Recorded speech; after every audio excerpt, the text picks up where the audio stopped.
Divine audio book में परमहंस योगानंद जी की योगी कथामृत autobiography of a योगी, प्रकरण 17वां, शशि और 3 नीलम।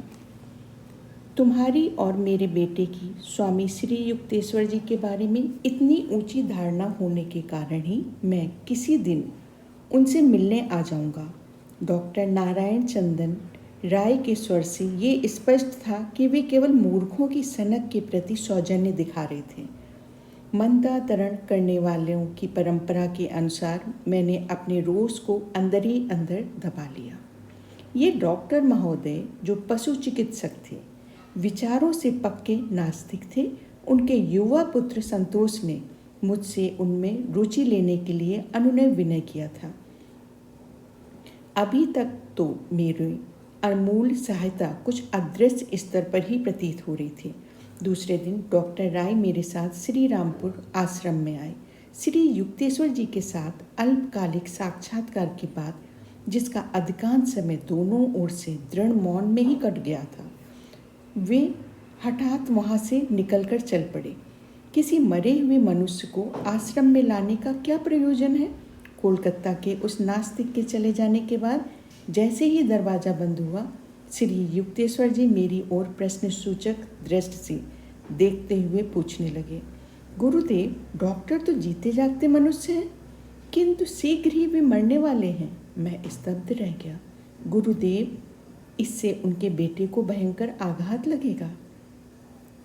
संतोष को अभी भी आशा है कि समय उनके पिता के भौतिकवादी दृष्टिकोण को बदल देगा। मैं आपसे प्रार्थना करता हूँ गुरुदेव, उनकी सहायता कीजिए। ठीक है, तुम्हारे खातिर। गुरुजी का चेहरा भावशून्य था। ये अहंकारी घोड़ा डॉक्टर भीतर ही भीतर मधुमेह की बीमारी से जर्जर हो चुका है, परंतु उसे इसकी जानकारी नहीं है। 15 दिन में वो बिस्तर पकड़ लेगा।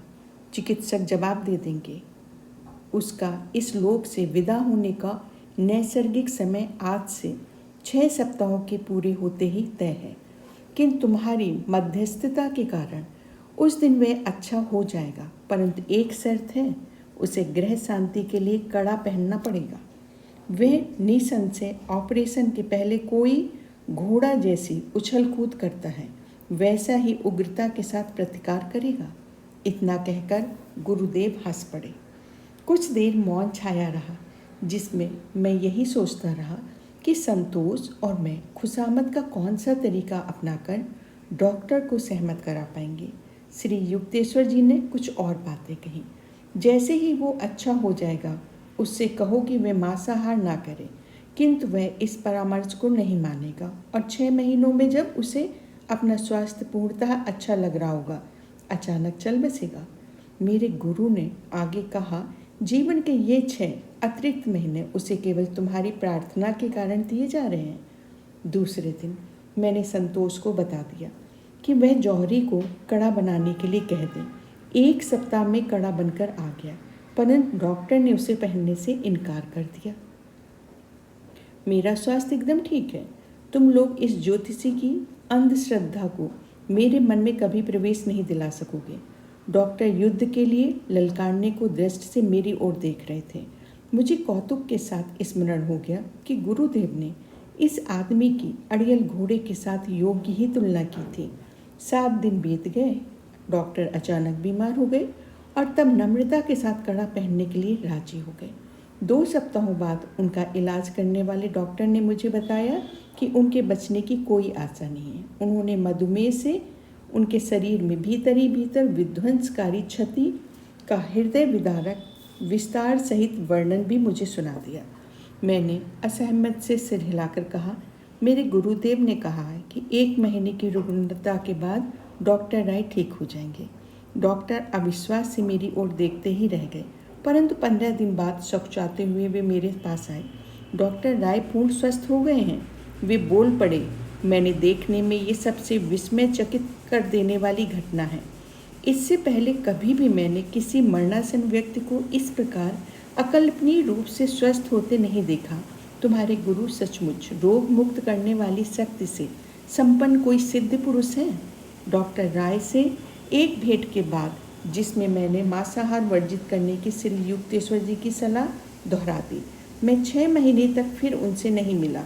एक दिन शाम को मैं अपने घर के बरामदे में बाहर बैठा ही हुआ था तो वे मुझसे बातें करने के लिए थोड़ी देर रुक गए। अपने गुरु से बोल दो कि बार बार मांसाहार करने से ही मैंने अपनी पुरानी शक्ति फिर से पूर्णता प्राप्त कर ली। भोजन के बारे में उनकी अवैज्ञानिक कल्पनाओं का मुझ पर कोई असर नहीं पड़ा।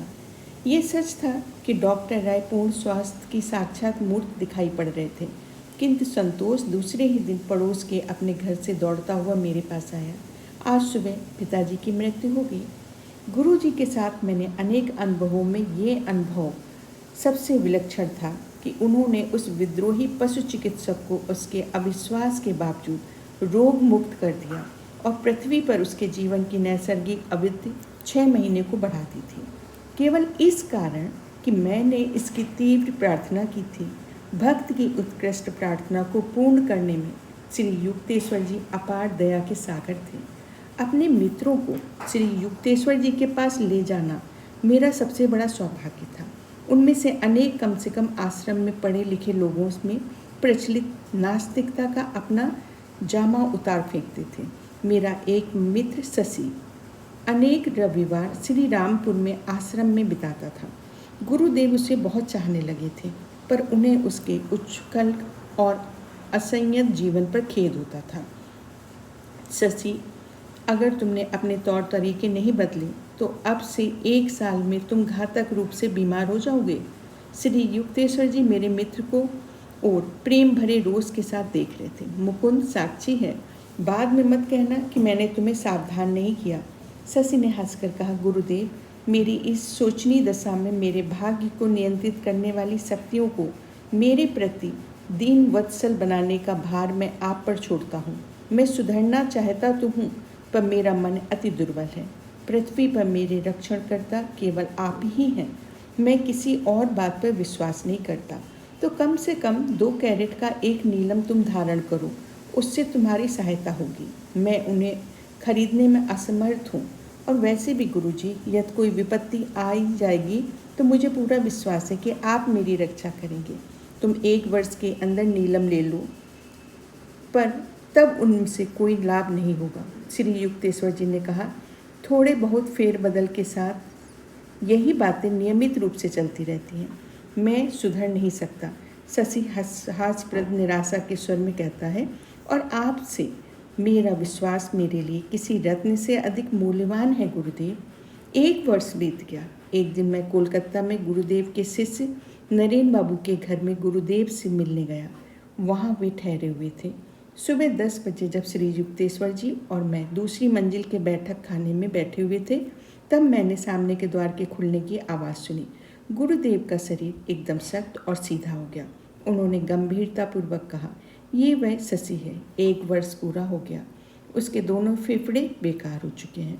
उसने मेरी बात नहीं मानी। उससे कह दो कि मैं उससे मिलना नहीं चाहता हूँ। श्री युक्तेश्वर जी की कठोरता देखकर मैं स्तंभित रह गया और तेजी से सीढ़ियों से नीचे उतरने लगा। शशि सीढ़ियाँ चढ़ रहा था।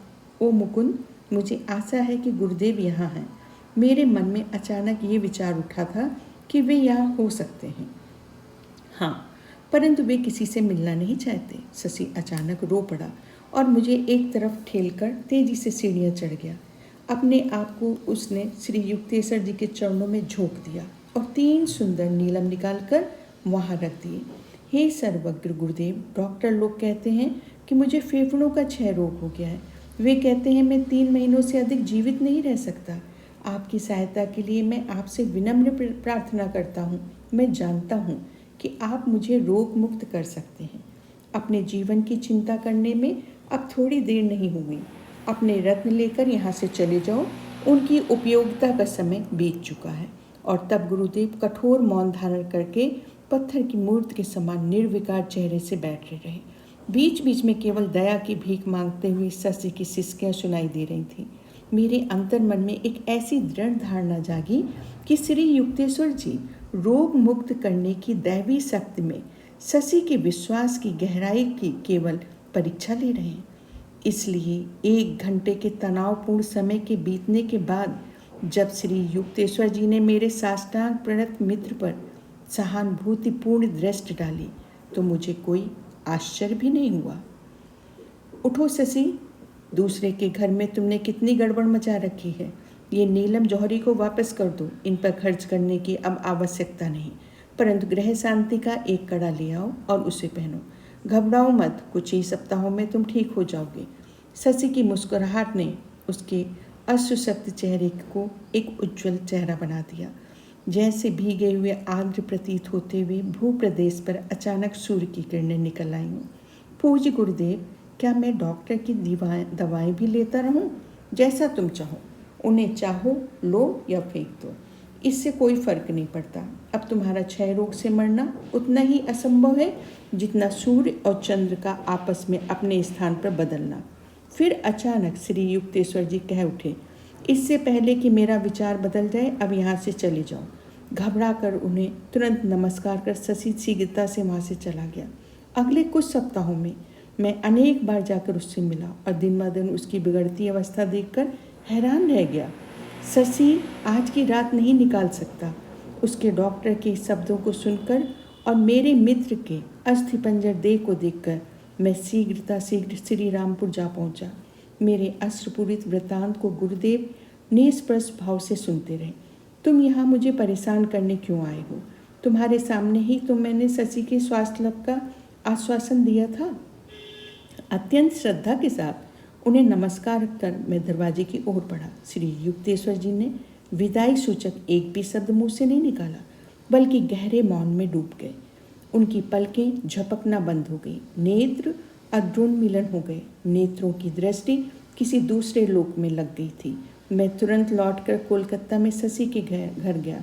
विस्फारित नेत्रों से मैंने देखता ही रह गया कि मेरा मित्र उठकर बैठा हुआ दूध पी रहा है। ओ मुकुंद, क्या चमत्कार हुआ! 4 घंटे पहले मैंने अपने कमरे में गुरुदेव की उपस्थिति अनुभव की और उसी क्षण मेरे भयंकर रोग के लक्षण गायब हो गए। मुझे लगता है कि उनकी कृपा से मैं पूर्ण स्वस्थ हो गया। कुछ ही सप्ताहों में शशि इतना हृष्ट पुष्ट और स्वस्थ हो गया जितना पहले कभी भी नहीं था। परंतु इस रोग मुक्ति पर उसकी प्रतिक्रिया में कृतज्ञता की झलक आ गई। वे युक्तेश्वर जी के दर्शनों के लिए फिर कभी शायद ही आया हो। एक दिन उसने मुझे बताया कि उसे अपने पूर्व जीवन के ढंग से इतना खेद हो रहा था कि गुरुदेव के सामने जाने में उसे लज्जा आती है। मैं इसी निष्कर्ष पर पहुंचा हूँ कि शशि की बीमारी ने उस पर परस्पर विरोधी परिणाम किया था और उसकी इच्छा शक्ति को दृढ़ कर दिया था, तो दूसरी ओर उसके आचार विचार को खराब भी कर दिया था। स्कॉटिश चर्च कॉलेज में मेरी पढ़ाई के पहले 2 वर्ष समाप्त होने के आ रहे थे। कक्षा में मेरी उपस्थिति अत्यंत कम हो रही थी। मैंने जो कुछ थोड़ी सी पढ़ाई की थी वो भी केवल अपने परिवार के लोगों को शांत रखने के लिए की थी। मेरे 2 गृह शिक्षक नियमित रूप से मेरे घर आया करते थे। मैं नियमित रूप से अनुपस्थित ही रहता था। अपने छात्र जीवन में कम से कम इस एक बात में अपनी नियमितता मुझे दिखाई पड़ती।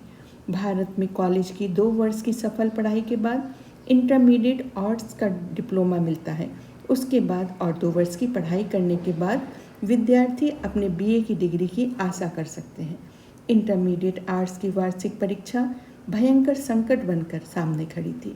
मैं पूरी भाग गया, जहाँ मेरे गुरुदेव कुछ सप्ताह रहने के लिए गए थे, मन में ये धुंधली सी आशा लिए हुए कि वे कहेंगे मुझे परीक्षा देने की आवश्यकता नहीं। मैंने उन्हें परीक्षा के लिए अपने को तैयार न होने की बात बताई।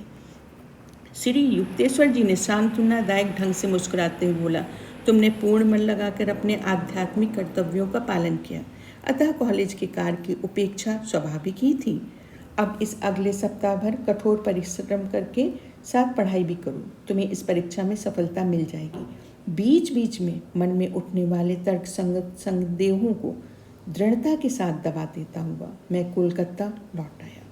अपनी मेज पर पड़ी पुस्तकों के पहाड़ को देखकर मुझे जंगल में रास्ता भटके किसी मुसाफिर जैसा लग रहा था। लंबे समय तक ध्यान करने के बाद मेरे मन में श्रम बचत की एक युक्ति आई, प्रत्येक पुस्तक को कहीं भी खोल लो, जो भी पृष्ठ सामने आता है उसी को केवल मैं अध्ययन करता। इस प्रकार 1 सप्ताह तक प्रतिदिन 18 घंटों तक पढ़ाई करने के बाद मैं अपने आप को रटने की कला में निपुण मानने लगा। आगामी दिनों में परीक्षा के दौरान ये सिद्ध हो गया कि इस प्रकार की दैवधीन या अस्त व्यस्तता प्रतीत होने वाली मेरी पढ़ाई की पद्धति योग्य ही थी। सभी विषयों में मैं न्यूनतम से अल्प ही अधिक अंकों से ही पास हो गया था। मित्रों और परिजनों द्वारा किए गए अभिनंदन ने मुझे आश्चर्य उद्वर्ग भी इस तरह से शामिल थे कि सुनते ही हंसी आ जाए। पुरी से जब युक्तेश्वर जी लौट आए तो उन्होंने मुझे एक सुखद आश्चर्य दिया। कोलकाता में तुम्हारी पढ़ाई अब समाप्त हुई, उन्होंने कहा। अब मैं ऐसी व्यवस्था करता हूँ कि तुम विश्वविद्यालय के अगले 2 वर्षों की पढ़ाई श्री रामपुर में ही रहकर करो। मैं उलझन में पड़ गया। गुरुदेव, इस कस्बे में तो बीए का कोर्स नहीं है। वहाँ उच्च शिक्षा की एकमात्र संस्था श्री रामपुर कॉलेज ही थी और वहाँ केवल इंटर तक की ही पढ़ाई की व्यवस्था है। गुरुदेव के चेहरे पर शरारत भरी मुस्कुराहट उभर आई। अब तुम्हारे लिए बीए का कॉलेज बनाने की खातिर चंदा जमा करने की लिए मैं घूम रहा हूँ। मेरी उम्र नहीं रही। लगता है मुझे किसी और के माध्यम से ही ये व्यवस्था करनी पड़ेगी। 2 महीने बाद श्री रामपुर कॉलेज के अध्यक्ष प्रोफेसर हॉवेल्स ने सार्वजनिक घोषणा की कि 4 वर्ष का डिग्री कोर्स शुरू करने के लिए पर्याप्त धन एकत्रित करने में उन्हें सफलता मिल गई। श्री रामपुर कॉलेज कोलकाता विश्वविद्यालय के संबद्ध शाखा बन गया। उस कॉलेज में बीए के कोर्स के लिए दाखिला लेने वाला प्रथम छात्रों में से मैं एक था। गुरुजी, आप मेरे प्रति कितने दयालु हैं। न जाने कितने दिनों से मेरी इच्छा थी कि कोलकाता छोड़कर यहाँ श्री रामपुर में ही अपने प्रतिदिन आपके पास रहूं।